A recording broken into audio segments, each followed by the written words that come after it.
Hey everyone, good to see you. So I'm here with Abby again. Can you see him? I haven't cut off his head. We thought it would be helpful for Abby to show you exactly how he winterizes his tender roses. So his Floribunda roses, grandiflora, and English tea roses. And yeah, so exactly how he does it, he's going to show you. I'll just turn the camera around. Here we go. Yeah, so what we do, we learned from Don Heimbecker many years ago. To protect these tea roses, you clip them down to about 10 to 12 inches, which I'll do right now for this Crown Princess Marguerite. There it goes, that whole thing. Yeah. That's the end of the season. It's a sad part, but Gotta learn to let go in gardening, I guess. You're taking it down quite significant, Ravi. yeah. Abby, aren't you? I called you Ravi. I have a friend named Ravi as well. 10, maybe 10 inches. because most of these they grow back from below, even though you're leaving so much and protecting it and all that stuff. They start from anew. Yeah, a lot of times. So you're not cutting them in a specific spot, you're just lopping off the top. Yeah. You're not cutting them above the bud or anything like that. No, I just cut them. You just go for it. Oh, this is one bush.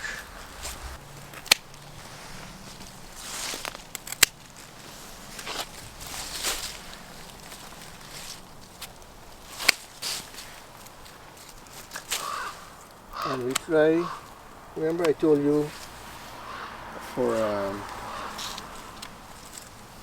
one of the main things is to clean up after in the fall.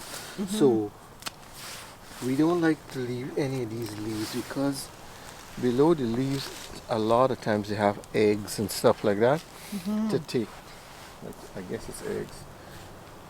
And they'll drop there and carry forward. So we clean up. This is the hard part. You see all these beautiful buds?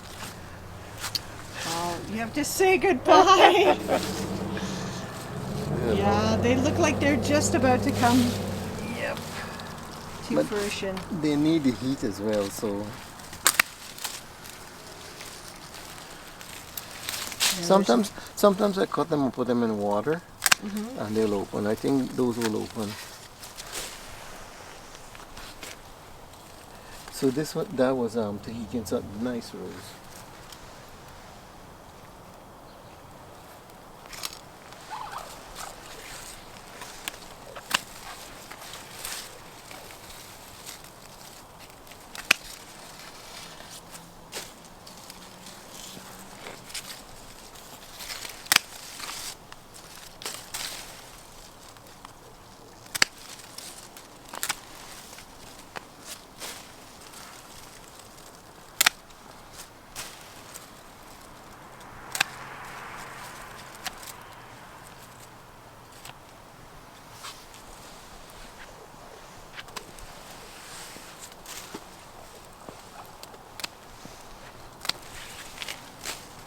This rose really bloomed this year from June to October. Brothers Grimm. That's a great name. The storytellers.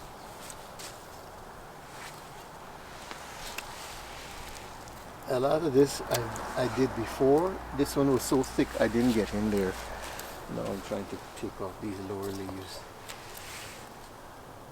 And do you compost all your rose clippings? No, the rose, I was going to show you that bug that was trying to probably lay eggs or something. But a lot of times I would actually see a whole bunch of stuff below here. That might be an egg or something, I'm not sure. But it's a lot. you know that it's going to go forward next year if you don't get rid of it. And a lot of people don't pay. You know, it takes effort to do this, to clean up. And because some of us clean up regularly, you don't. I didn't have any. It's amazing. The roses had no aphids this year, no black spot, no mildew. So now that see, I cut them back. This is one I cut back before you came. I mounted it with the compost, which I'll do now. This is a big one. Oh, this is huge.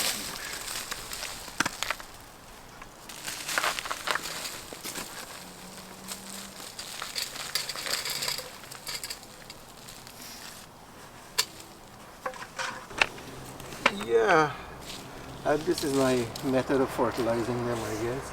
Because everybody asks me what I use for fertilizer, and I really depend on this compost.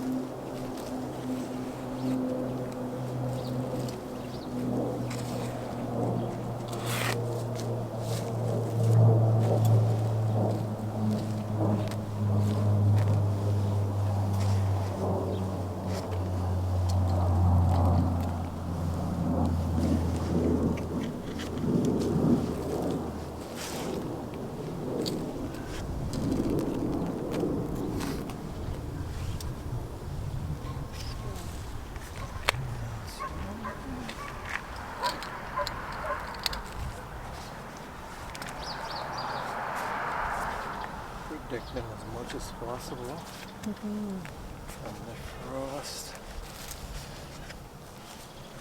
So we should say, what day is it today? So it's like the third week. We're going on the fourth week of October now. Yeah, this is 25th of October. Yeah, we normally get it done in the third week. We're lucky because the fall has been great. So that's done, and when that's done, I get these little pieces of styrofoam board, and I put 3 pegs in through the back and 1 in front. I tap them in because we didn't want to waste time tapping them in. And this serves many purposes. Before this, before I use this, I used to just throw the tarp on it, throw tires on the tarp and everything else, and I'll come home and the wind would have it on the driveway. So since I started using this, the wind doesn't get in to lift the tarp.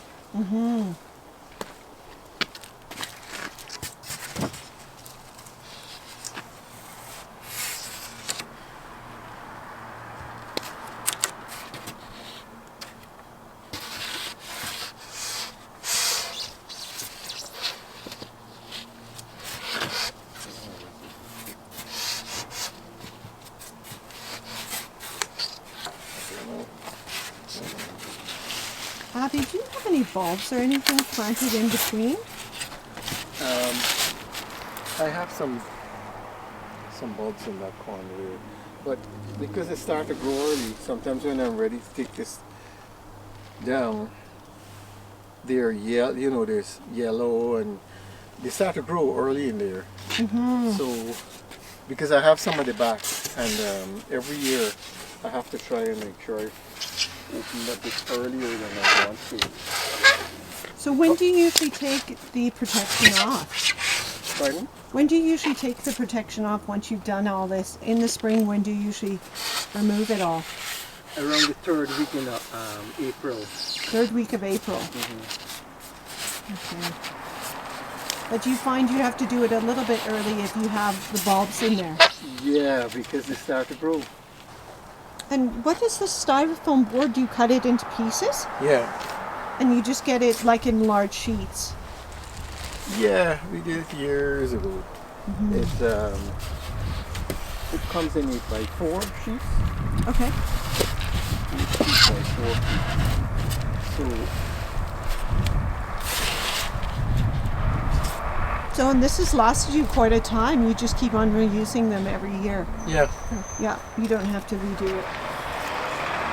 So now I take the leaves and And these are all nice and dry. yeah.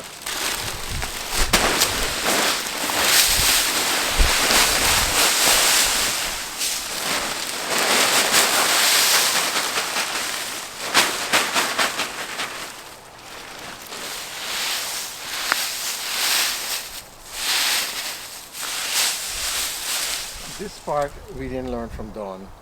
Don Heimbecker didn't use leaves. He just put the compost on the and then he threw carpet on top. Okay, he uses carpet as an insulator.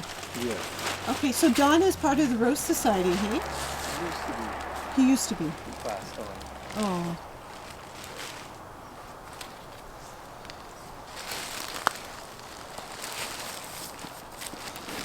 You're putting it on quite thick. What is that, a foot or more?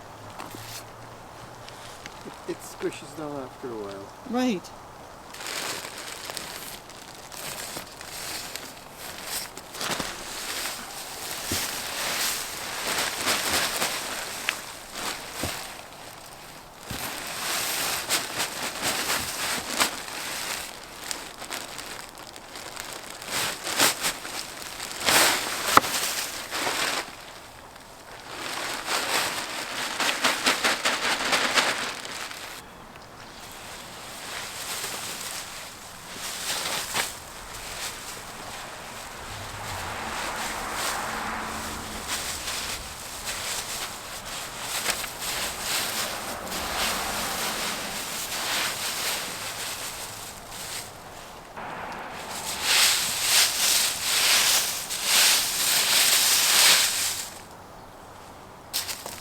So after this is done, then I put the tarp on.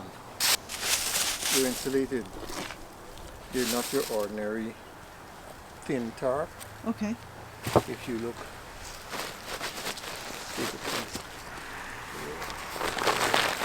Oh, it's thick. yeah, Oh, it's an insulated tarp. yeah, that's what they use for construction. Okay. Yeah, so it's got some kind of batting or something inside in when you between. touch it. Every little bit helps Yes. to protect.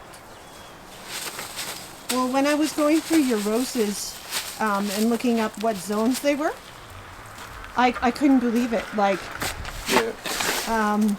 Yeah, we beat the you beat the system. That's it. Yep. Now we just need a tarp. Yeah. And you just tuck the tarp in. Yeah.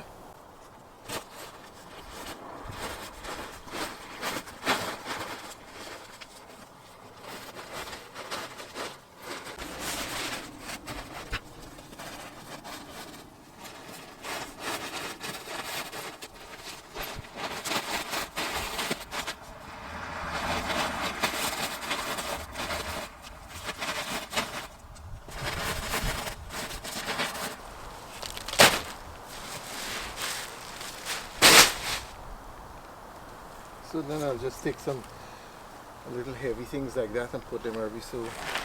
You can see he's got logs here. Yeah.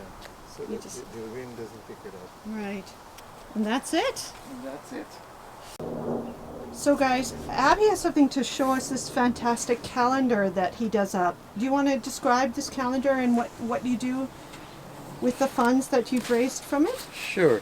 This is about the 12th year I'm doing this, 13th year I'm doing this calendar.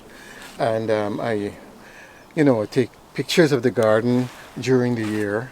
And I put together this calendar and get it ready for sale in the fall. It's sold for $20 each, and the funds go to my church group. Nice. As a fundraiser. And it has a variety of flowers, and it's a Calgary garden. So it shows what could be grown in Calgary, especially with these tender roses. So if people want to And it- pick up a calendar, they just have to. yeah, they We'll can. put an email in below. Yeah, it's abising@shaw.ca. And it's a Perfect. variety of flowers. These are lilies, various lilies that I had, and these are all taken here of this garden. And the for the roses, I have the name of the rose and the date the pictures had been taken, and it's always this year's pictures. These are the dahlias this year. I had lots of dahlias this year, so I have 2 pages with dahlias. Nice. And did we share how much it is? It's $20, It's right? it's $20 each. Nice. Okay, so if you're interested, we'll put a link in below too as well that you can email Abby if you want one. Nice. Yeah, Thanks, Abby, for doing all that work for us. no problem. I do it every year. You do it every year. I hope people learn. We learned from Don Heimbecker, and we've improved a little bit, we think. We don't lose them, we just lose a few roses each year now and then, but it's pretty successful. Awesome. Well, thanks again, Abby, and until the next time, bye for now. Bye-bye. Many thanks to the Calgary Rose Society for this collaboration. Since 1960, the Calgary Rose Society has provided education for growing roses in our region's often less than ideal conditions. Through their meetings, newsletter, open gardens, and special events, they promote the cultivation of the Queen of the Garden.